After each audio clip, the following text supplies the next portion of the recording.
The Panthers and the Falcons. Two teams that are building for the future matched up in the present. Kind of an interesting dynamic here. Bijan Robinson is the betting favorite to be the Offensive Rookie of the Year.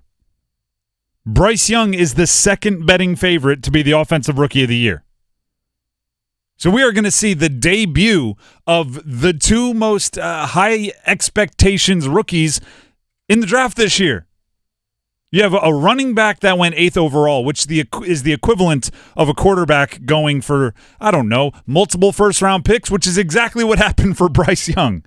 They traded up to number 1 to get him. So these two guys are expected to change their franchises, and that starts when they match up this weekend. Contenders rarely have the Rookie of the Year. So these two teams are building for the future. But you're still setting the tone for the entirety of that young player's time in your division.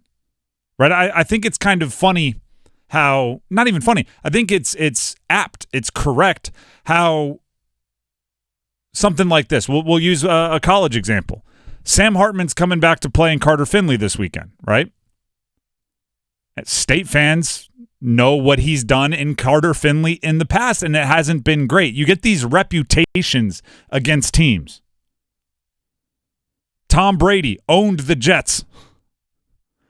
But guess what? The Dolphins actually put up a good fight against Brady. If you look at some of the numbers, based on how bad the Dolphins were for so many of those years, they held their own against Brady in the division. You get these reputations against the teams you play twice a year.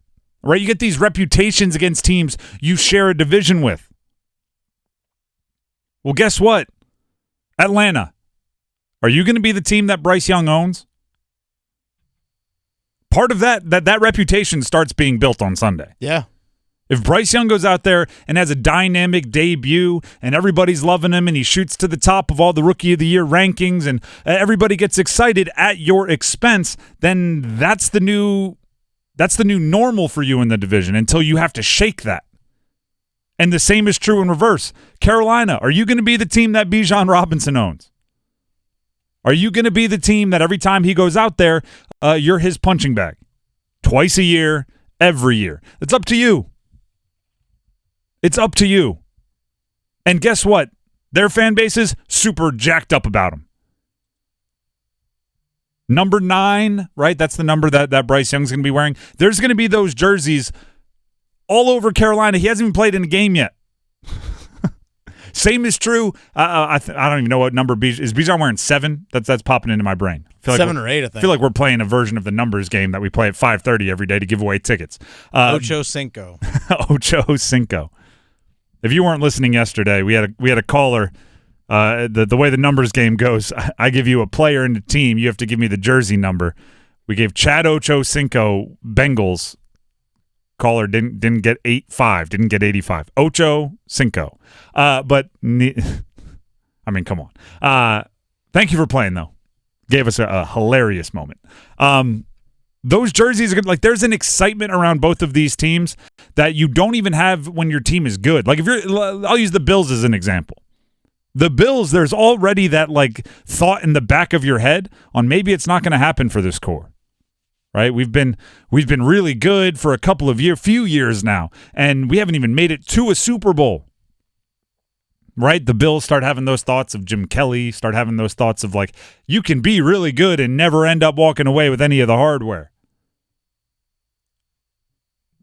Both of the teams playing on Sunday, the Panthers and the Falcons, it's all hope and optimism at this point. It's all, even if things don't go perfectly, you have time to fix it. Even if things don't go perfectly, you're still at the point where you either win or you learn. Once you're established, once you're paying your quarterback a bunch of money, once you're a contender year in and year out, you either win or you lose. Right now, you either win or you learn. Right? Either the Panthers win or, hey, Bryce Young learned something. He's going to develop into something better. For the Falcons, either you win or you get closer to drafting Caleb Williams or Drake May. Right? You have a top 10 pick at a receiver Drake London. You have a top 10 pick at tight end, Kyle Pitts. You have a top 10 pick at running back, Bijan Robinson. And you have like the, 83rd pick at quarterback in Desmond Ridder. If you lose, suddenly, if the season starts off a little rough for the Falcons, there's no hesitation to go, maybe we could just keep losing. Yeah. So actually, I would say this game means more to the Panthers. Because if the Panthers stall early, there's nothing to stall for. There's no light at the end of that tunnel. If the Falcons stall early, you go, well, we could chill for a little bit. There's enough quarterbacks next year, right? Depending on how excited you are about like Michael Penix and Quinn Ewers and Bo Nix, there might even be 3 or 4 of them. That's up to you. But we know there's 2. We know Caleb Williams and Drake May are waiting there. So that's their safety net. Carolina doesn't have one of those. They don't have the safety net.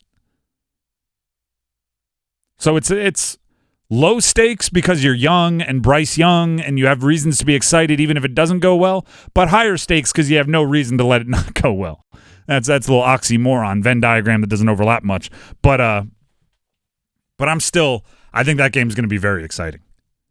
Right? I think the debut nature of it, you could even argue someone like Desmond Ridder is kind of being debuted because he's being premiered as the starter. He got 4 games at the end of last year, but it was Marcus Mariota at this point in time, a season ago. And then on the Panther side, new coaching staff, new systems, new defense. They've been keeping everything vanilla. I don't know if you've heard. They tell you after every preseason game. The playbook has been vanilla. So against the Falcons, first time we're going to get to see Napoleon. First time we're going to get to see Rocky Road. Let's say some chocolate chip cookie dough. Chocolate chip cookie dough, little cookies and cream, maybe some toppings. It's the first time we're getting hungry on a Friday. First time we're going to get to see just plain vanilla offense and plain vanilla defense from the Panthers. So this is introductions. This is icebreaker exercises. This is 2 truths and a lie, right? It's all of those things where we're going to finally get to know a Frank Reich Panthers team. And we're finally going to get to know a Bijan Robinson-led Falcons team, of which you're going to be introduced to twice a year for the next 5 years at least if you're the Panthers. Because Bijan is seen as one of those backs that twice a year you're going to have to deal with him getting the ball a whole bunch of times. Actually, you know what might happen? if the common running back timeline is anything serious, for 3 years, you're going to have to deal with Bijan Robinson twice a year, getting the ball 25 times. And then the next year, he'll hold out, and you might not have to deal with that. But in the meantime, you better have a plan. And part of that plan better involve Brian Burns. He's practicing, by the way. I think it's actually growing. We're going to dive into this more. I think it's growing that he might just play, but put on the record his displeasure with his deal. Yeah. Because he's practicing, he's in pads, he's listed as a full participant. He might just, I am playing, but I would like to know that I'm not, everybody to note that I'm not happy about it.